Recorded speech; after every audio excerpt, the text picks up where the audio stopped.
بەڵێ ئازیزانمان لە تەورەکەمدا لەگەڵتانین بێگومان ئەمڕۆ کە دەی کانونی یەکەمە ڕۆژی جیهانی جارنامەی مافەکانی مرۆڤە کە لە ساڵ 1940 نەتەوە یەکگرتوەکان ئەم ڕۆژیان دیاری کرد بە یادکردنەوە و هەروەها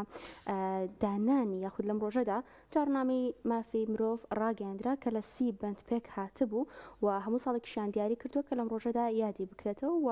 ساڵانش لەم ڕۆژەدا چەندین کۆڕ و سیمینار و بابەت بڵاو دەکرێتەوە لەسەر مافەکانی مرۆڤ کە مافەکان بەبێ جیاوازی ڕەگەز ئاین لایەنی سیاسی و لایەنی ئابووری کەس مرۆڤەکان دەگرێتەوە و لە بەشێکی جارنامەکەشدا باز لە یەکسانی ژن و پیاو دەکات و هەروەها ئەم جارنامەیە نەتەوە یەکگرتوەکان بۆ 500 زمانی جیاواز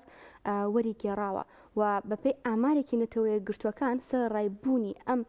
جارنامەیە و ئەم مافانەی کە دەستنیشان کراوە بۆ مرۆڤەکان بەپێی جیاوازی بەڵام پێشلکارێکی زۆر لە جیهاندا بوونی هەیە کە بەپێی ئامارەکان 700 ملیۆن ژن لە جیهاندا بە زۆرە ملێ هاوسەرگیریان کردووە و هەروەها 200 ملیۆن کەس لە سەرانسەری جیهان ئەگەری کارکردنیان نییە و 775 ملیۆن کەس لە جیهان ناتوانن بخوێن و بێپەشن لە مافی پەروەردە و فێربوون کە بێگومان پێشلکاریەکان زۆر زیاترن لەم ئامارە و هەروەها چەندین پێشلکاری لە بوارەکانی دیکەدا بوونیان هەیە. ئەمڕۆ میوانێکمان لەگەڵدا دەبێت و باز لە گرنگی ئەم مافانە دەکەین بزانین سەر ئەوەی کە نەتەوە یەکگرتوەکان یاخود وڵاتە جلهێزەکان ئەم مافانەیان دیاری کردووە بۆ ئەوەی مرۆڤەکان بە یەکسانی بژین و مافی یەکسانیان هەبێت بەڵام زۆرترین پێشلکاریش لەلایەن خوانەوە ئەنجام دەدرێت. گفتوگوی زیاتر دەکەین لەسەر ئەم بابەتە و مافەکانی مرۆڤ و تا چەندێک لە بەتایبەت لە هەرێمی کوردستانە مرۆڤەکان توانیان مافەکانی خۆیان بەدەست بێن و خەڵک توانیوێتی ئەو مافەی کە هەیەی داوای بکات و بەدەستی بێنێت. گفتوگوی زیاتر دەکەین لەسەر ئەم بابەتە بە میوانداری پارێزەر دانادارا کە لە سۆدیۆ لەگەڵماندا زۆر بەخێر بێ کاک دانا. بالەوە دەست پێ بکەم بوون و گرنگی ڕۆژێکی ئاوا کە یادی ماف جارنامەی جیهانی تیا دەکرێتەوە گرنگەکەی چێ لە کاتێکدا کە لە ئێستادا پێشلکارێکی زۆر بوونی هەیە. بەناوی خی گەورە و میهرەبان سپاس بۆ دەرفەتە من هەر تەنها یاساناسم بەڕاستی هەر بە پیشەکەی ئەو بەڕێزانە ئیستیغلال نەکەم ئەوە بۆ زانیاریتان لە ڕاستیدا ئەمڕۆ دەکرێت بڵێن یادی جارنامەکەیە بەڵام خراپترین ساڵە لە ساڵەکانی یادکردنەوەی پرسی مافەکانی مرۆڤ ناشرینترین سمعە بۆ ئەم جارنامە دروست بۆ ئەوانش کە ڕانگەاندەوە بۆ زلهێزانی کە تەفسیری دەقی هەرسی لە مادەکەی ناوەم جارنامەیەکەن جارنامەکە لە ڕووی دۆکۆمنتەوە جوانە واتە شتێکی باشە غەیری ئەوە تەحەفوزمان هەیە وەکو موسڵمانان لە بە کای ئیسلامیەکە ئەویش پێوترێت چەمکی ئازادی ئاین گۆڕین ئەوەی حڕی معتەقەد وشتی پێڵێن ئەوان باوەڕێن بەو شتانە نییە ئەوان بە پیرۆزی نازان بەلای ئێمە گۆڕینی ئاین هێڵی سوورە و نابێت تەجاوزی بکەین باقیەکەی تری هەمووی هەیە بەتایبەت لە هەناوی ئاینی ئێمە و لە کەلتوری ئێمە هەبووە واتە مرۆڤ سالاری ئەگەر ئەو چەمکە ڕاست بێ ئەگەر بڵێ ئازادی لە جۆرێک لە جۆرەکان لەو سنووری ئێمە هەبووە بەس ئەم ساڵە توانین بڵین بۆ زانیاری دەگەر ڕێک وەڵامێک بێ بۆ یادەکە بۆ ئەو بەروارێکی جوانە ئەکرێ ئاماژەی پێبن من باوەڕشم وایە بەشی زۆری قوربانیەکان زۆرتر حەزیان لەو یادکردنەوەیە واتەوانەیە کە قوربانی چەک و جەنگ و دەسەڵاتە داپۆڵسێنەرەکانن کە الحەمدولیللا یەکێ لە دیوە خۆشەکانی ئەو بووە کە لە دیکتاتۆرەکانەوەنە گۆڕاوگۆڕ چووە لە ناو چووە بەڕاستی ئاسەوارەکانی ئێستا دەرەکەونێنی ئەم سیستمە چەند ناشرینە بۆ پێشێلکاریەکانی لە لووتکا بوو ئەوەی کە بینیومانن کە خۆشتان هەندێکیان لەبارەوە دەزانن بەڵام دوجار خۆ ئەم پرەنسیپانە بۆ ئێمە جوان ئاماژە پێکردنی ئەوە بەتایبەت لەو دیوانەیەوە کە ئێمە بەراوردی بکەین لەگەڵ چەمکە شەرعیەکانە تۆ تەماشا بکە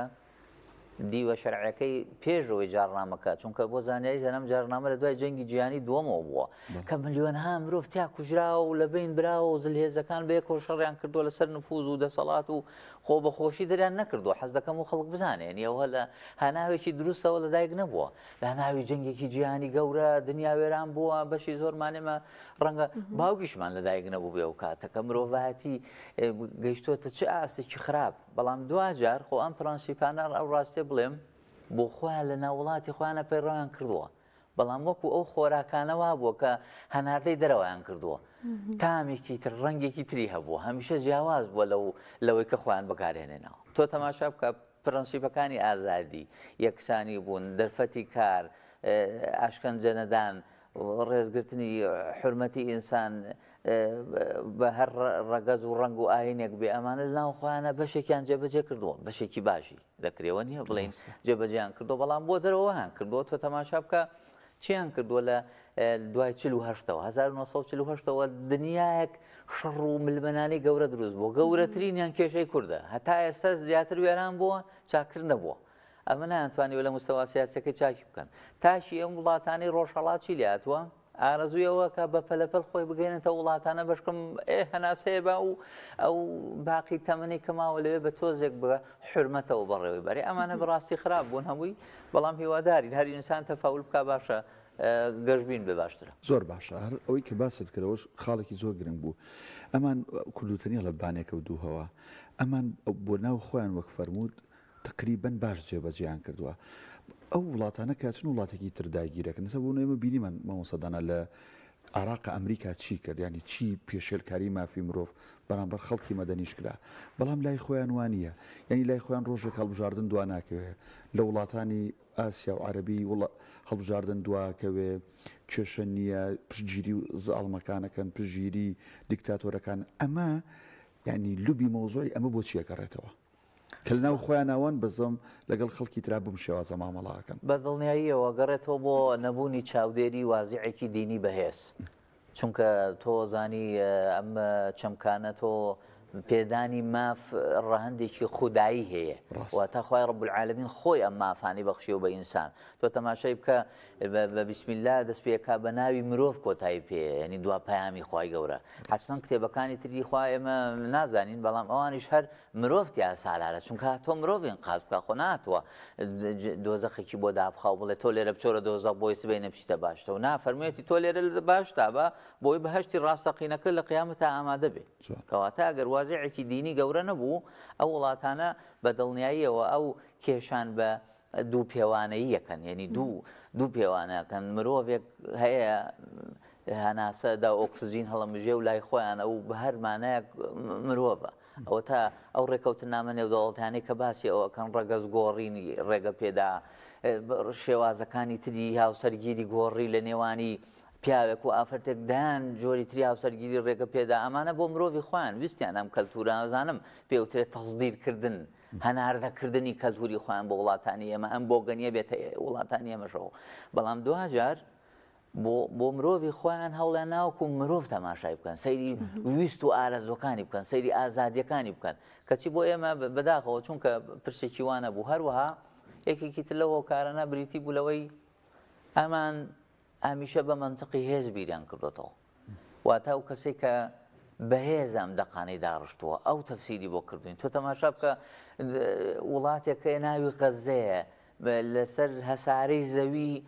ڕەنگە بچووکترین شوێن بێ باشە کەچی ڕۆژانە بە سەدان هەزار خەڵک هەندێکی بە کوشتن هەندێکی لە برسانمردن هەندێکی ئەو چیرۆکانی کە لە میدیا جاوە خۆ باشێکی کە ئێستا میدیایە توانێت بە دەرخاتە دەرەوەی ناوانە بواە وەکو یەکێک لە ڕۆژنامەنووسەکان باسی کرد ئەگەر ئەم جەنگە کۆتایی ها بەشێک لەو چیرۆکانە ژێرمۆ لەوێن بزانە چۆن ئینسان دڵ یەکا بە ئاو ئەمە لە دۆخێکی ئەوە ئەگەر دوێنەی کوردی ئێمە باس بکەیت چیرۆکەکانی ئێمە مامۆسایەک لەو ڕۆژانام خوێندەوە لەسەر پیرەوەریەکانی باسی شەستەکانی ئەوکە کە چۆن کۆمەڵی پێشمەرگە دەستگیرکراون و بە پەڕەشوت هەڵدراون تەخوارەوە ئاماژە بە سەربازەکانی ڕژێمی بەعسی ئەو کاتە کراوە کامەژ ئەم نظامش کە گۆڕ بە گۆڕ بۆی شەر بەعسی بوو بۆ زانیاری یعنی ئەم بەعسی کە ئێمە گیرمان خوارد بوو خۆ 61 ساڵە بۆ زانیاری ئەوان گیریان خواردووە نەک 54 ساڵ 61 ساڵە کودەتای بەعسیەکان بووە ینی پێش خێزانی ئەسەدیش هەر کۆم بەعسیەکان لە خزمەت بوون و بەڕاستی پێشەرکاریان کردووە ئەم پێشمەرگانە بە پەڕەشوت خستۆتە خوارەوە بۆی سەربازەکان بۆ چێژوەرگرتن تەقان لێ بکەن و بە ئاسمانەوە پارچە پارچەیان بکەن ئەمە کەواتە ئێمە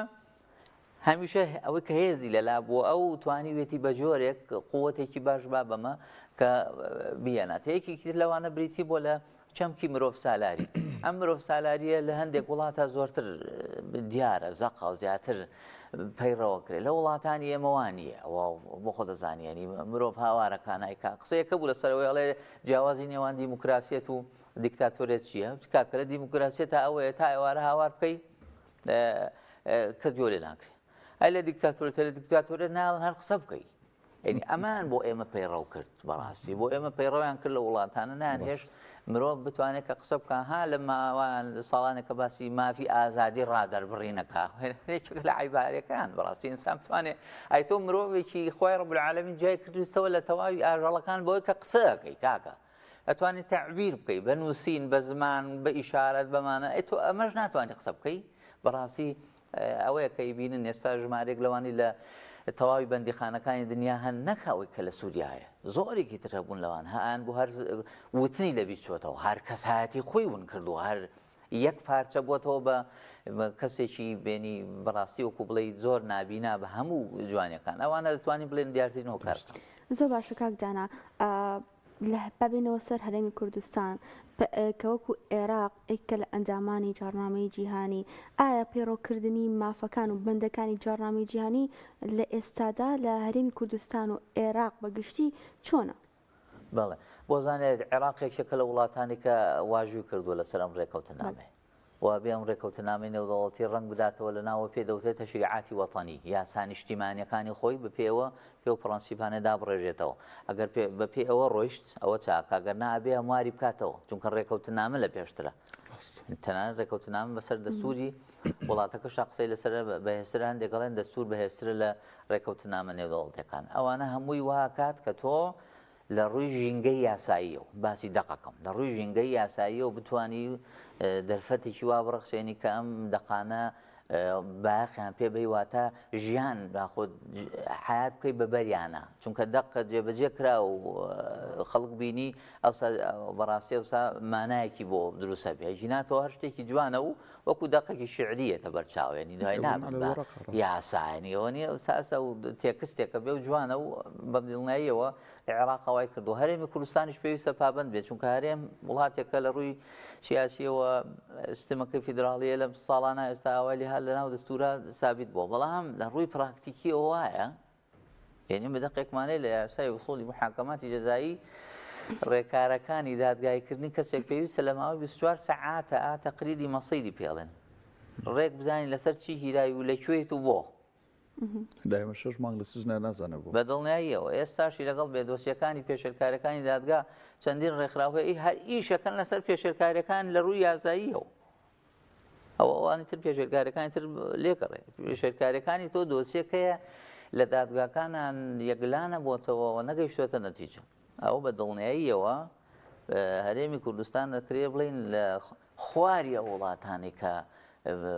حرمەت و شکۆی مرۆڤی تا پارێزراوە بەڵام ئەکرێ بڵێن عێراق باشترە ئەکرێ بڵێن باشترە جایەکێکی تر لە مەترسیەکانەوە بوو هەمیشە و بەراوردکاریە عێراق و هەرێمی کوردستانیش بۆ وڵاتانەیە کاکە خراپترین دۆخانێ بۆ نمونە مۆزەمبیق لەوێ مرۆڤ چۆنە حرمەتی ئینسان چۆنە وتوانە بەڵێ ئێمە زۆر باشترین لەوە لێ باشترین نەک بەراوردیکەی بە وڵاتێکی ڕێک و پێک کە ئینسانتیا شکۆی هەیە کەسایەتی پارێزراوە کورەکە لە هەندێک وڵات هاڵێن وڵی تەشریعاتی تا لە دەست لە پێشەوە کە لە بچەکە لە دەست بکریا لە دواوە دەستگیر بکری هەوە نیەوە باسیەکەن لێن نازم کە بیستمانە تۆ پێشەوە فەرمانی گرتنەکە ئاماژە پێ دەنەزانی لەکوێ حرمەتی تۆ دیاری کراوە لەکوێ سەردانی کردن هەیە ئەمانە بە گشتی هەوڵنی بە دڵنیاییەوە ئەکرێ بڵێن لانی کەمی پێوەرەکانی پاراستنی مافی مرۆڤ بە تایبەت کە ئەم پرسە باسەکرێ مافی مرۆڤ ڕێک وەکو دەقی ژینگەیەتە بەرچاو جاران ژینگەوە هاتە بەرچاو کە بریتێ لە چوون بۆ سەیران و شت فڕێنەی بەڕاستی دوجار چەمکی ژینگەی زۆر قوڵتر بۆ ژاوەژاو و دەنگی بەرزی چۆن ناو پیسکەری ژینگەوە کە باسی پرسەکانی مافی مرۆڤەکەی ڕێکی نەیەتە بەرچاوێنی سجن و دۆخەکانی گرتوخانەکان و یعنی کەسێک لەوێ بۆ نمونە لانی کەمیان پرەنسیپانە نازانێ وەکو جەلاد مامەڵە کا لەگەڵ ئەم قوربانی لە بەردەسیاتی نەگوەکو لادەر نەگوەکو تۆمەتبار نەگوەکو حکم دراو نەگوەکوی تۆ چاکسازیەکان جامی من هەسە بە ناوی چاکسازیش ینی گرتوخانەکان لە هەرێم و عێراقا ناوی ئیسلاحەیە ناوی چاکسازیە یعنی تۆ مرۆڤێک ئەمەلی یاخود ومێدی وای تا چاژی بکەین بۆیە نامانە بۆیە ژنا هەر ڕۆژی یەکەم کە تاوانەکەی کرد و ویسپات بوو یەکسەر بەڕاستی لە سێدارەمانەیە چونکە ئێرە تۆ چاکەکەی بەڵام بە دڵنیاییەوە دۆخی چاکسازەکان لە ئەنجامی ئەو خراپ مامەڵەکردنی چەمکەکانی مافەکانی مرۆڤ بەڕاستی زۆر خراپ ئەوە کراوە بۆیە بێ دوعا بکەی ئینسان ڕێ نەکەوێتەوە ئەگینا ئینسانی چاکیش بکەوێتەوێ بە دڵنیاییەوە خراپ بێ زۆر باشە ئاماژەیەکی کوردت پێکرد بەس من نەمێ بەڕاستی لەسەری بۆستین ئێمە 1400 ساڵە ئاینی پیرۆزی ئیسلام هەیە و قورئانی پیرۆز پڕە لە مافەکانی مرۆڤ و ئەوەی جەنابەت فەرموود مرۆڤ سالاری یا مرۆڤ سەنتەری یعنی هەموو شتێ لە خزمەت مرۆڤایە یعنی بەڕاستی مامۆستادانا لە 48 ساڵی 1940 ئەم جارنامە سیبەندیە دەرەچێ شتێکی ئەوەندە مهمی تایە لە ئاینی پیرۆزی ئیسلام و قورئان و ئیسلام ئاماژەی پێ نەکرد بێ ئەمان دەرکیان پێکرد بێ بەڵێ قسەیەکی جوانە زۆر خۆ ئەو بەراوردکاریە هەر تێزی نامەکانی دکتۆرا و ماستەریشی لەسەر هاتوون کە بەراوردی بکەی ئایا لەگەڵ ئەو پێگانەی کە پرەنسیپانی لە ئاینی پیرۆزی ئیسلامەکە هاتووە ئاینی پیرۆزی ئیسلام ئاینێکی خواییە خاوەنەکەی ڕەب العالەمینە یعنی کە ناردوێتی بە پێغەمبەری خاتەمان صلی الله عليه وسلم بۆ ئێمە هەر دەقێکی نووسراو نییە بەڵکو دەقێکی جێبەجێکراویشە ڕۆزانێت دوو پرەنسیپی تیا بوو یەکەمیان پێوترە مەبدەئی تەکریم ڕێز لێگرتنی ئینسان و شکۆی مرۆڤ وەلەقەد کەڕەمنا بەنی ئادەم ئەوە ینی هەموو ئادەمی زادێک ئەوەی کە نەوەی ئادەم بێ ئیتر بە هەردینێکیشی بێ بەڕاستی بێ تەکریمی بکەین چۆن پێغەمبەر صلی الله عليه وسلم هەستاوەتەوە لەبەر لاشەی مردوویەک کە ڕۆیشتەوە جاری یەکەم مردوو بووە زیینوو نەبووە دووەم ئاینی تۆش نەبووە سێم لە شوێنێکا بۆ تۆ دەسەڵاتداریە و بێدەسەڵاتیشە لە هەموو ڕێکەوە تەماشای بکەی و لە ئەوازە کەچی هەستاوەتەوە لەبەری و ڕێزی کرد تۆ فەرمێتی ئەوە لەیسەت نەفسن مەگەر ئەو مرۆڤێک نییە هەنا ینی خاوەن کەسایەتی نییە وفاتی کردووە بۆیە یان فەرمێتی مرۆڤی مردوو کە گەر بژمرێ ئەمە باسی مردووەکەین مردووە ئیکرام المەیتی دیفنه ئەبێ دیفن بکرێ و بە حورمەتەوە بنێژرێ نابێ بەڕاستی بێ حورمەتی بەرامبەر بکرێ ئەوە مەبدەی یەکەم پرەنسیپی دووەم بریتێ لە پرەنسیپی یەکسانی ئەم یەکسانیەتی کە پێغەمبەر صلی الله عليه وسلم لە ئەوەی پێ دەوترێ حەجەت الوداع لەوێ خەڵکی کۆ کردەوە زیاتر لە 100 ئەوەندە هەزار سەحابە لە بەردەم زیا بوو کۆمەڵێ وتەی جوانی بۆ فەرمووینەوە کۆتایەکانی تەمەنی بوو لە کۆتایەکانی تەمەنیە ئەو پرەنسی ئەوانە بۆ ئێمە بوون بە دەقی زۆر گەورە هەموو فەرمودەکان گەورن ئەوانە وەکو بڵێ دیارترینیان چۆن تۆ هێڵی ینی بەژێر دقێکا بە سووری هێڵیتەوە گرنگ بوو ئەوە کە فەرمووی کەس هەمووتان یەکسانن کەس فەزڵی نییە عەرەبیەک بەسەر ئەوی ترا مسلمانێ بەسەر مسلمانێکی ترا فڵان کەس تۆ باشتر نی لەو گەنجێک پیرێک ئافرەتێک لەو باشتر نییە ئەو فەرمووی ئیلا مەگەر بەچی نەبێ پرەنسی بکە تەفاضل و بەرزیەکەی تۆ بەرزی تۆ بە تەقوایە ئەم نزیکی تۆ لە خۆی ڕەب العالەمین تۆ ئاوا چاکی کە لە خوا نزیکی ئەگینا بە پێچەوانە وانیت کەواتە ئەو دوو پرەنسیپەی بۆ ئێمە بەجێهێشتەوە دەتوانین بڵێن ئەساسیاتێکی گەورە بوو ئەمجا ئەو مێژووی کە جێبەجێ کراوە لە ڕاستی حەق ئەمە جیا بکرێتەوە مێژووی مسلمانان جیا بکرێتەوە لە تەطبیقکردنی هەندێک لار و شتی وا یعنی ئێمە دەقی گەورەمان هەیە لە دەقەکانی شەرع کە بریتێ لە قورئان و سونەت هەموویان تیا مرۆڤی تیا ئەو کردووە کاکە نوێژ بەو گەورەیی خۆی کورد کراوەتەوە لەبەر خاتری گریانی مناڵێک یعنی ئەوسا ژنیش تۆ بۆ جەماعەت بۆ زانیاری ئەو کوێستانە بۆ پیاویش ناچێ ژنیش تۆ بۆ جەماعەت و مناڵیشی بردووە و گریاویشە و بەدڵنیاییەوە کەواتە تۆ ئاوا دیوە ئینسانیەکانی ڕەهەندە مرۆڤیەکانی تۆ پەیڕەو کراوە سەیری ژیانی تۆ گوزەرانی تۆ کەسایەتی تۆ هەموو بە هەند وەرگیراوە تەماشاکرەوە تەنانەت خەمی لە ئایندەی ئێمەش خواردووە جارێک فەرمێتی کە یەکەم بە براکانم فەرمیان یا ڕەسوڵ الله ئێمە براک تۆ نین فەرمیتی نا ئێوە هاوڵی منن براکانم ئەوانن کە منیان نەبینیوە ئەوە ئێمەکە کە پێغەمبەرمان نەدیوە صلی الله عليه وسلم ئێستا شانازیەکەینە و تاجی سەرمانە ئەو تاکێکین لە ئومەتی ئەو دوعاکەین بەردەوام یەکێ بین لە ئومەتی ئەو کەواتە ئێمە ئەم خەرمانە گەورەیەمان هەیە لە پشتی ئەوە ئەمە وای کردووە ژینگەی کەلتوری ئێمە ژینگەی سیاسی ئێمە ئەمانە دایڕشتۆ بۆ زانیاریدان کەمترین ینی پەنابرێ بۆ ئەم پرەنسیپانی مافەکانی مرۆڤ لە وڵاتی ئێمە ئەگەر ئازانە وڵاتانێک کە واژویان لەسەر کرد لانی کەمی جێبەجێ بکەن هەر دوای ئەوەم جارنامەیان کردم جا کۆمەڵی اتفاقاتی تریان کە یەک ڕیزی تریان کە بەناوی قانونی دەولی ئینسانیەوە فەرمەوە کوا مرۆڤتی ئاوا بووە کوا ئەو جەنگانە زۆری هەرە زۆری لە وڵاتی خۆشیانە ڕوویە بۆ زانێری کەمترینی ئەو جەنگانە لە تەنانەت ئەو جەنگانەش کە لێرە ڕوویاون یا ئەو دیکتاتۆرانی کە لێرە بوون بە موجریمی گەورە هەیەنە سوبحان الله عمریشیان درێژە نازانم زۆر عمریان درێژە یعنی هاتن بەسەر ئێمە چی بوون هەر هەمویان بە پشتیوانی ئەوان کران ڕۆژاوە ئەم سەدامی کە پێش خۆی و دوای خۆی ژەڵێن چی بوون بە دەبابەی ئەمریکی هاتن هەروەها ئەم بەعسەی لە سووریا هەروەها فڵانی وڵاتانی تر بەو شێوە هەمویان ئەوان پشتیوانیانەکەن ئەیناوانە بن ئەوە تا تەماشاکانە بەرگەگر نەهیچ کەواتە بیڵێمەوە ئەوەیە کە ئەو کۆمەڵگانی ئێمە ئیسلامەتی تیا بە تایبەت ڕەهەندە مرۆڤیەکەی زۆر تیازاڵە ئەگەر پێشێلکاری هەبێ کرێ لێرەوە بیکە بۆ تەماشا بکە زەلامی وایە نوێژی ناکە کەچی پرسەکانی مافەکانی مرۆڤ جاری وایە هەر جێبەجێەکە چونکە زانێ ئەمە هەر شتێکە بێ بیکە یعنی تەجاوزکردنی نابێ بیکە ئەوە لە حەقی خوا ئەمان پێوتر لە حەقی خەڵق سەیریکە ئەم حەقی خەڵقا زانانە فەرموون ئەگەر خوای گەورەش لێ خۆش بێ لە حەقی خۆی بەزە بێ حەقی ئەوەی پێداوترێ حەق الناس جێبەجێ بکەی ئەمە بێ مافی خەڵک بە چاکی ئەدا بکەی ئەژیناوانەکەی ئەوە دوو جار تاوانەکە کرد زۆر باشە ئەکەم کۆتا پرسیار بە کورتی جوابم بێتەوە لە بەرامبەر ئەم مافانەی کە دانراوە ئەم جارنامەی کە هەیە ئەو وڵاتانەی کە تایدا بەشدار و ئیمزایان لەسەر جارنامەکە کردووە لە ئەگەری پێشێلکردنی ئەم جارنامەیە یاخود مافەکانی مرۆڤ هیچ سزایەک هەیە کە بەرامبەریان ئەنجام بدرێت؟ بەڵێ گەورەترین سەلبیاتی جارنامەکە یاخود بڵێن ڕخنە لە جارنامەکە ئەوەیە هەر کۆمەڵێ دەقن و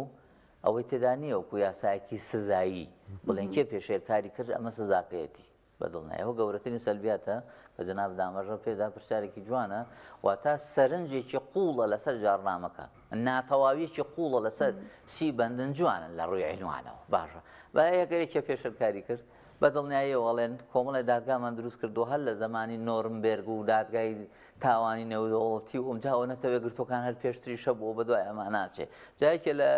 جێی نوکتەیە بەڕاستی نەتەوێت گرتوەکان بۆ دۆخی سووریا کە ئەوەندە ساڵ شەڕ بوو بۆ دۆخی غەزا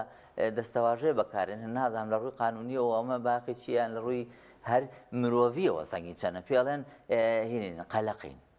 یعنی هێشتا بەڕاستی ئێمە زۆر قەلەقین کە ئەو شەڕ و خەڵکە کوژرێ لێوە یعنی ئەوە قسەیە بەڕێزان یعنی تۆ لە وڵاتانە وێران کراوە هەموو ئەڵێ مەدینەی ئەشباح کاتی تەماشایەکەیتەوە هەر خۆی نابینێتەوە کە ئومێدی چاکبوونی مەگەر خۆی ڕەب العالەمین خۆی ئیرادەی وا بێت چاک بێتەوە کەواتە بە دیوێکی ترا باشیەکانی ئەوەیە کەم پرەنسیپانە تا ئێستا ئەگەر نەبن بە مادەی گەورە ناکرێتەوە ئیشیانە سەر بکەی بەس باشە دادگای لاهای ئێستا لە لاهای دادی نێودەوڵەتی ئەتوانێت لەوێ بە تایبەت وڵاتانی ئەندامن بۆ نەزانیاری عێراق ئەندام نییە ئەو وڵاتانی کە ئەندامن